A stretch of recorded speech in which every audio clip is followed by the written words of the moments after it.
అంతర్జాతీయ ఆదివాసీ దినోత్సవం సందర్భంగా ఏలూరు జిల్లా కేఆర్పురం ఐటీడీఏలో ఆదివాసీ దినోత్సవ వేడుకలు ఘనంగా జరుగుతున్నాయి.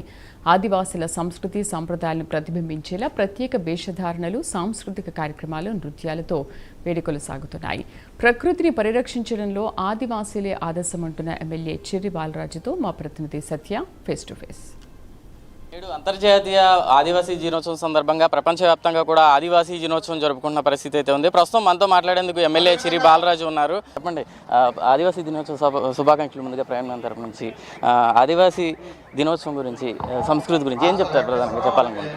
అంటే ఈరోజు ప్రభుత్వం ఎంతో ప్రతిష్టాత్మకంగా ఇదే ఒక గవర్నమెంట్ ప్రోగ్రాంగా ఏర్పాటు చేసి ఐటీడీ పరిధిలో పిఓ గారి ఆధ్వర్యంలో నియోజకవర్గం నుంచి సుమారు మనం అందరం కూడా ఒక గిరిజన సంస్కృతిని, సాంప్రదాయాలను మెరుగుపరిచే విధంగా ఈరోజు ఈ కార్యక్రమాన్ని ఏర్పాటు చేయడం జరిగింది. ఐటీడీఏ కార్యక్రమం తప్పకుండా ఏదైతే పోలవరం నియోజకవర్గం ఒక ఏజెన్సీ ప్రాంతం, ఇక్కడ ఉన్నటువంటి అనేక అభివృద్ధి కార్యక్రమాలు కానీ, అనేక సంస్కృతిని కానీ ఇంకా పెంపొందించే విధంగా ఈరోజు ఆదివాసీ బిడ్డగా యువతరం ఆదివాసీ బిడ్డలకు మీరు ఏం చెప్తారు సంస్కృతి కాపాడుకోవడం కోసం?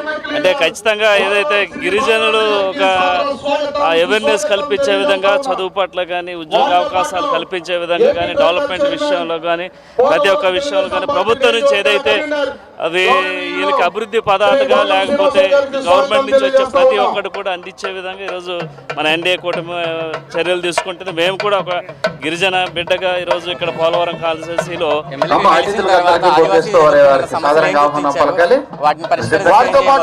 రోడ్ల వ్యవస్థ కానీ, లేకపోతే మంచినీటి వ్యవస్థ కానీ, లేకపోతే ఐటీడీ పరిధిలో ఉన్నటువంటి అనేక ఉద్యోగ అవకాశాలు కల్పించే ప్రతి ఒక్క విషయంగా కానీ మేము ఐటీడీ పరిధి నుంచే గిరిజన అభివృద్ధి కోసం ప్రత్యేకించి ప్రతి ఒక్క ఫండింగ్ మేము ఏర్పాటు చేయడం జరుగుతుంది.